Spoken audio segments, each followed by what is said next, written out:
Night settles over rural France in the summer of 1944. German reconnaissance units move cautiously along narrow roads, engines idling low. Then they hear it. The unmistakable rumble of tank engines, metal clanking, boots on gravel. Somewhere in the darkness, radios crackle with American voices. Campfires flicker across the fields. Shadows stretch and shift. To trained eyes, it looks like the early stages of a major troop buildup. Reports race up the chain of command. An American armored division is assembling here, preparing to move. But there's a problem. According to German maps, Allied intelligence, and every known deployment schedule, no such division should exist in this sector. Not tonight, not anywhere nearby. And yet the evidence is everywhere. The sound, the movement, the signals. German officers face a chilling possibility. Either their intelligence is dangerously wrong, or an entire American force has appeared out of nowhere. What they cannot know, as they prepare men and armor to meet this threat, is that the enemy they are tracking is not made of steel or flesh or firepower. It is made of illusion. By the summer of 1944, the Allies had finally done what had once seemed impossible. They had landed in Normandy. They had broken out of the beaches. And now they were pushing inland across France. But victory was far from assured. Behind the headlines and bold arrows on the maps, the reality was fragile. Many Allied divisions were exhausted after weeks of constant fighting. Casualties had thinned their ranks. Supplies struggled to keep pace with the advance. Armor, fuel, and ammunition were always just barely enough. The German army, though battered, was not beaten. Large formations still waited deeper inland. Panzer divisions remained capable of striking hard, fast, and unexpectedly. One well-timed counterattack could split Allied lines, isolate spearheads, and turn momentum into disaster. Allied commanders understood the danger clearly. Speed mattered, but so did survival. They needed time to rest units, to shift forces, to prepare the next breakthroughs. And time was something the Germans were desperate to deny them. Traditional methods could only go so far. More troops meant more risk, more attacks meant more losses. Every mile forward came at a cost paid in blood. So planners began looking for another way, a way to make the Germans react without actually engaging them. A way to force enemy divisions to move, redeploy, and dig in, all in the wrong places.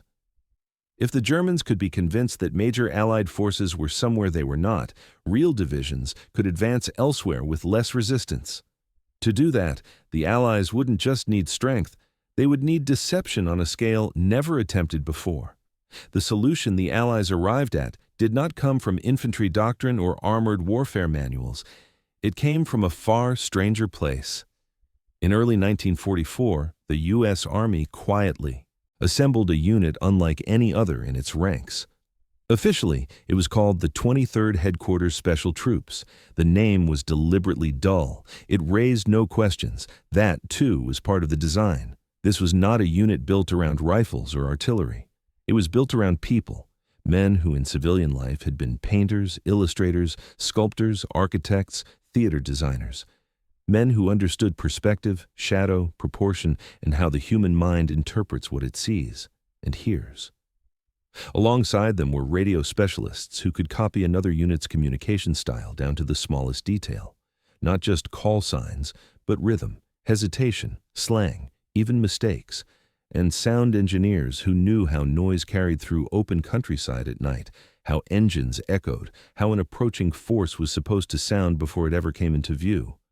Together, they formed a weapon that didn't destroy the enemy. It misled him. Their mission was simple in theory and terrifying in practice: to impersonate entire American divisions, to convince German intelligence that tens of thousands of troops, tanks, and vehicles were massing in places where only a few hundred men actually stood. They would not fight battles. They would create the expectation of battles. Inflatable tanks replaced steel ones. Canvas and rubber took the place of armor plate. Fake trucks, artillery pieces, and supply dumps were arranged with obsessive precision, laid out exactly as aerial reconnaissance officers expected to see them. Every detail mattered: the spacing between vehicles, the alignment of tracks, the way tents were clustered, even the tire marks pressed into the dirt were studied and replicated. But deception did not stop at what could be seen. Sound was just as important. Massive speakers were mounted on trucks and hidden among trees and hedgerows. At night, they broadcast recordings of tank columns, bridge-building operations, shouted commands and clanking. Equipment, carefully timed and adjusted to match what the illusion was supposed to represent. Then came the radios. Entire phantom divisions came alive on the airwaves. Messages flowed day and night. Orders were issued. Reports were filed. Units complained, joked, and argued all over the radio, just as real soldiers did. To German intelligence officers listening in, it sounded completely authentic. And that authenticity came with a price. To sell the illusion, the 23rd headquarters had to operate close to the front lines, sometimes dangerously close. The deception only worked if the enemy believed these forces were real, and that meant placing the illusion where German scouts, patrols, and reconnaissance aircraft could plausibly detect it. If discovered, there would be no backup, no reinforcements, no explanation. These men carried no secret weapons. Their protection was belief. The enemy's belief that what they were seeing and hearing was real. And if that belief ever cracked, the consequences would be immediate and deadly. Because from this moment on, the success of entire Allied operations would depend on whether a lie could hold. To deceive the enemy on this scale, illusion had to become systematic. Nothing about the Ghost Army was improvised. Every trick they used was studied, tested, and refined until it could withstand scrutiny from seasoned German intelligence officers. The most visible tool was also the most surreal: inflatable tanks. From a distance, especially from the air, they were nearly indistinguishable from real Shermans. They had the right silhouette, the right proportions, even the right shadows when the sun hit them at an angle. Up close, they were little more than rubber and canvas. Some weighed less than 90 pounds and could be carried by a handful of men. Within hours, a field could be transformed into what appeared to be a full armored staging area.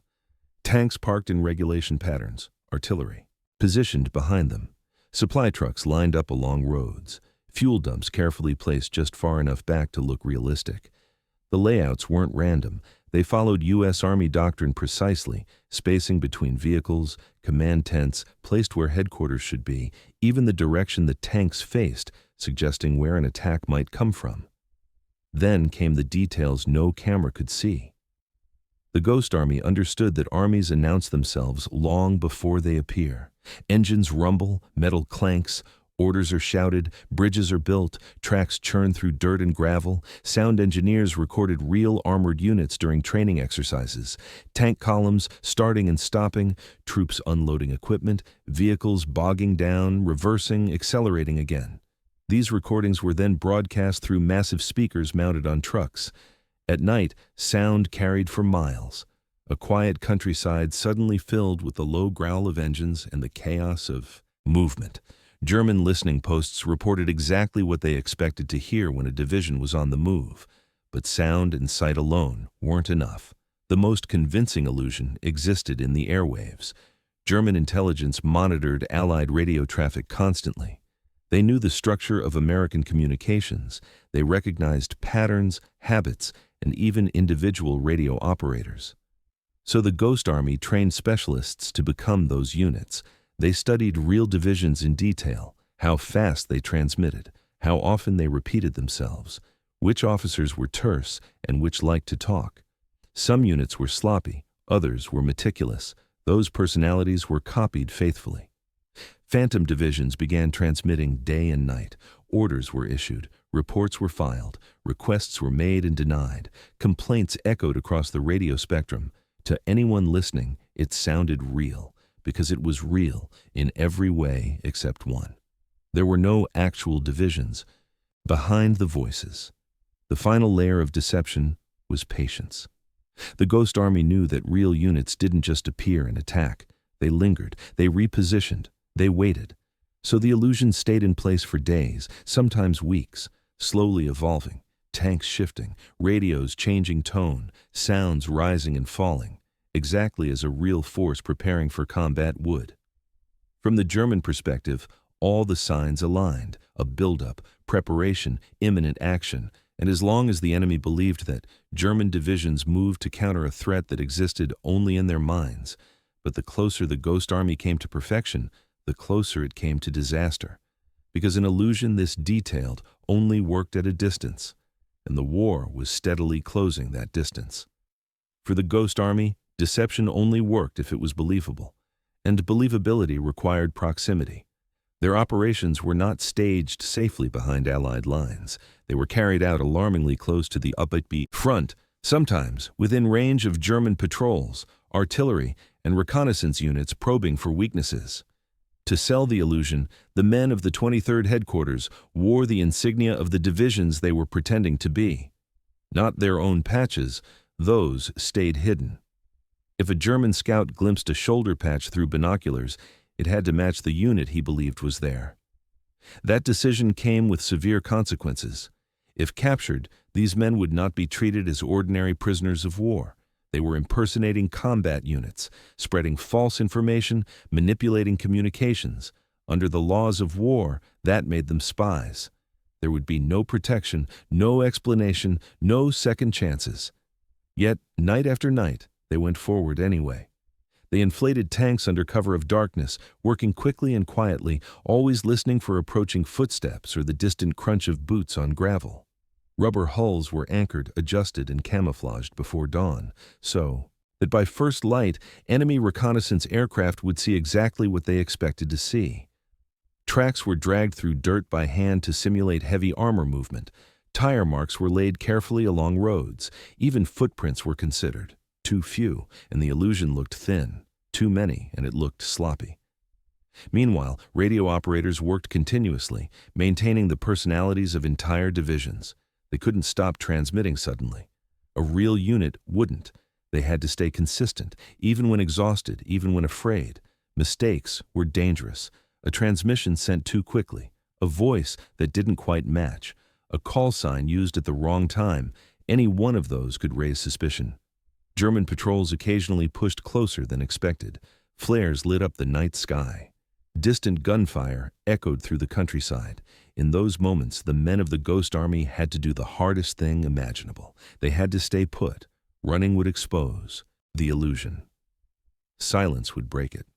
The only option was to continue the performance, broadcasting sounds, sending messages, maintaining appearances, while knowing that discovery could happen at any second.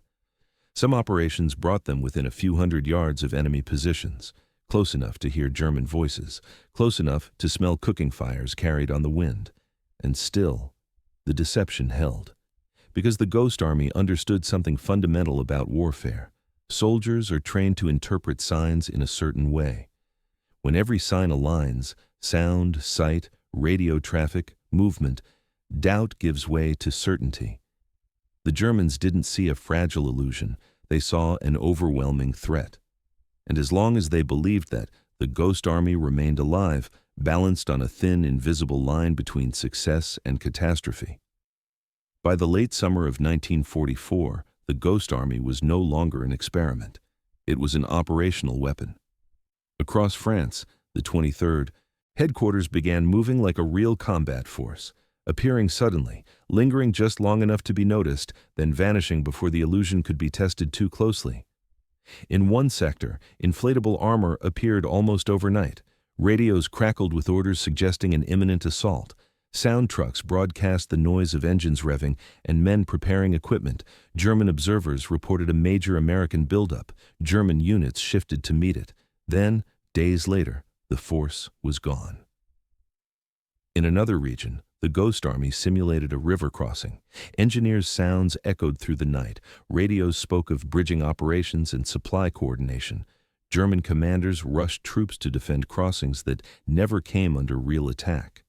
Elsewhere, phantom divisions appeared to rest, reorganize, and prepare, exactly as battered frontline units would. The illusion wasn't rushed. It unfolded patiently, convincingly, following the rhythms of real warfare. And the Germans responded every time. Panzer divisions were redeployed. Infantry units were ordered to dig in. Artillery was repositioned to face threats that existed only on maps and radio intercept logs.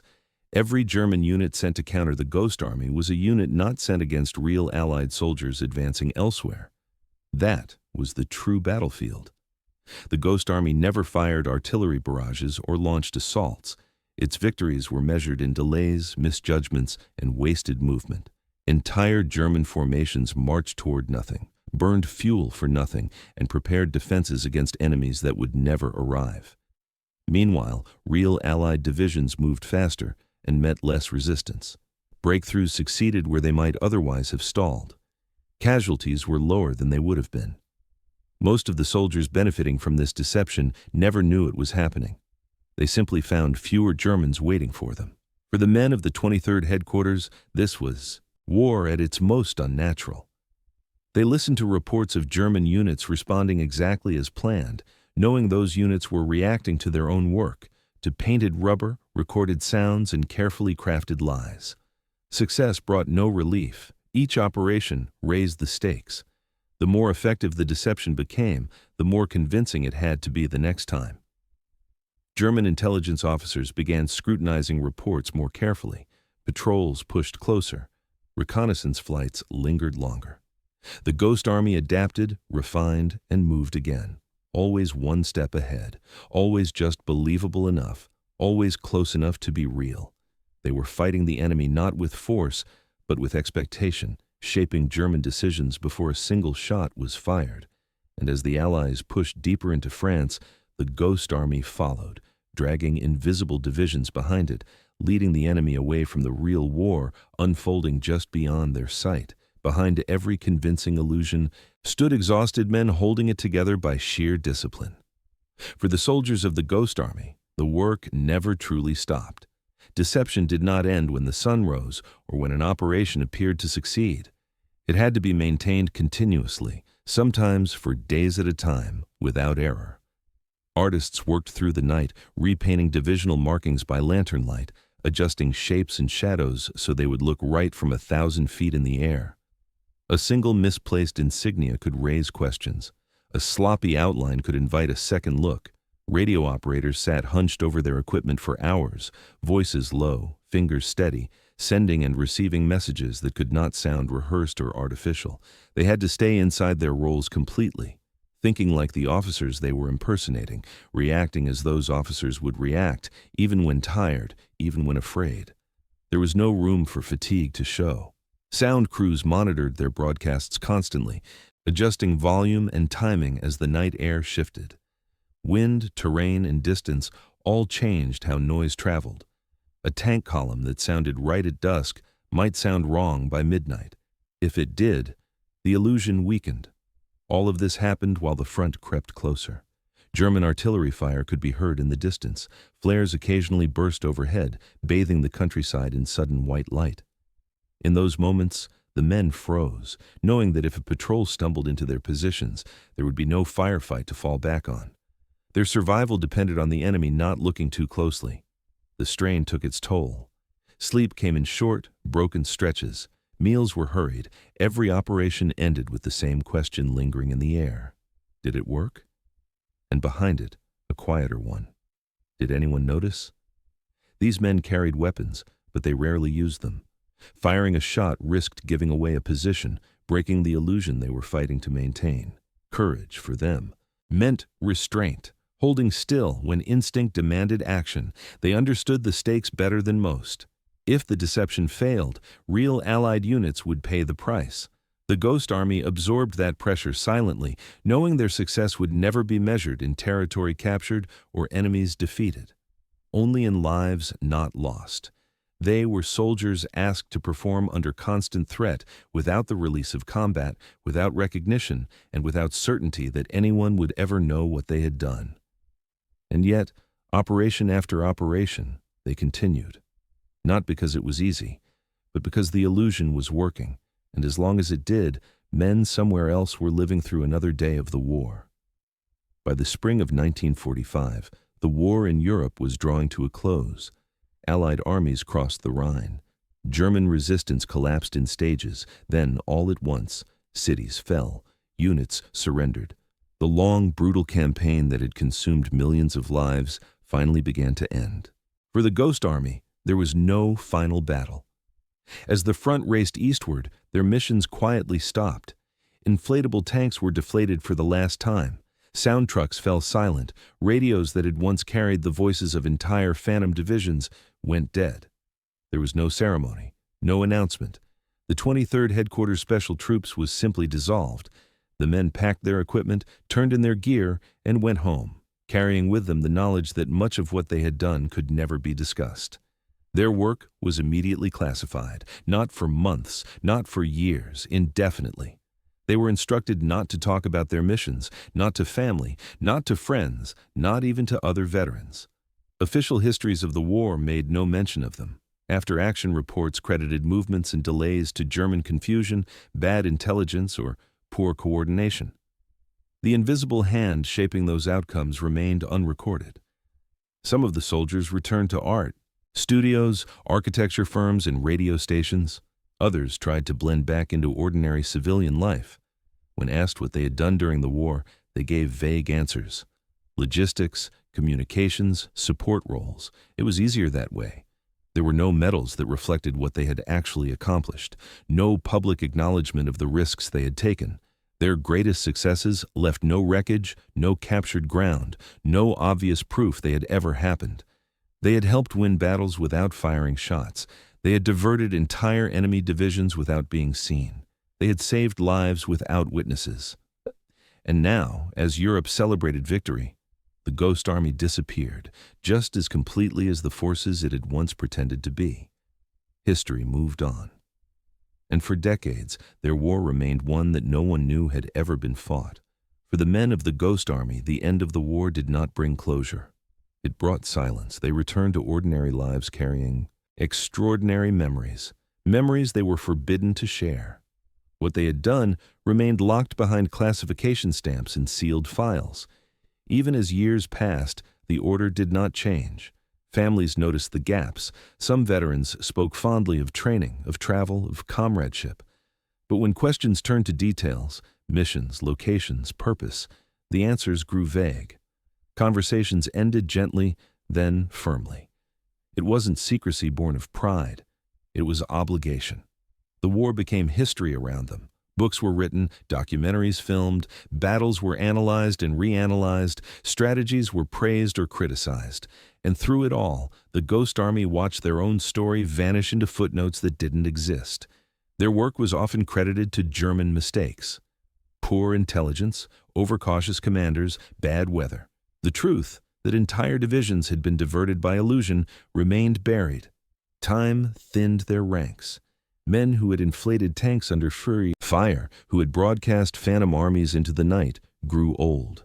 Some passed away, never hearing the words "mission accomplished" spoken out loud. Others wondered quietly if what they had done would ever matter once they were gone. For decades, even many military historians were unaware the unit had existed at all.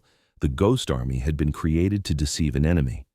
And in a strange twist of fate, it had succeeded too well. Their greatest victories left no scars on the landscape, only absences. German units that weren't where they should have been, battles that went easier than expected, lives saved without explanation. And so the men carried the weight of a war fought in secret, knowing that recognition, if it ever came, would arrive far too late for many of those who had earned it. More than half a century after the war ended, the silence finally began to lift. In the 1990s, long classified files were opened. Reports once stamped secret were read for the first time. By historians, journalists, and even by the families of the men who had carried out the missions. Slowly, an invisible campaign came into focus. The Ghost Army had not been a footnote. It had been a force multiplier. Military analysts traced patterns that suddenly made sense. German units redeploying at the worst possible moments, defensive lines reinforced where no attack ever came, counteroffensives launched against enemies that dissolved into nothing. The techniques developed by the 23rd Headquarters had worked exactly as intended. Modern militaries took notice. Deception, psychological operations, and information warfare, now considered essential components of conflict, all carried the fingerprints of those early experiments in illusion. The battlefield had expanded beyond weapons and terrain into perception itself. For the surviving veterans, recognition arrived quietly. Medals were awarded, unit citations were issued, ceremonies were held, often decades after the danger had passed. Some men heard, for the first time, official confirmation that what they had done had mattered. Many did not live to see it. Yet the legacy of the Ghost Army was no longer hidden. Their story reshaped how historians understood the campaign in Western Europe, revealing that some of the war's most important victories had been achieved without direct confrontation. They had proven that armies could be moved without fighting, battles influenced without gunfire, and lives saved without headlines. The war they fought had been invisible, but its impact was not. War is often remembered as a contest of firepower, of tanks and aircraft, of battles measured in territory gained and lost, of victories written in smoke and steel. But the story of the Ghost Army reveals another truth. Some battles are decided long before the first shot is fired. Some victories are won not by destroying the enemy, but by shaping what the enemy believes. The men of the 23rd. Headquarters Special Troops never charged across open ground. They never stormed fortified positions. They did not leave behind wrecked armor or captured flags. What they left behind were doubts, misplaced fears, and German divisions sent in the wrong direction at the wrong time. They fought with sound instead of shells, with paint instead of armor, with imagination instead of force. And because of that, thousands of Allied soldiers lived to see the war's end. Their enemy chased ghosts and lost real ground because of it. If you found this story worth remembering, consider sharing it. Because some victories survive only as long as we continue to tell them.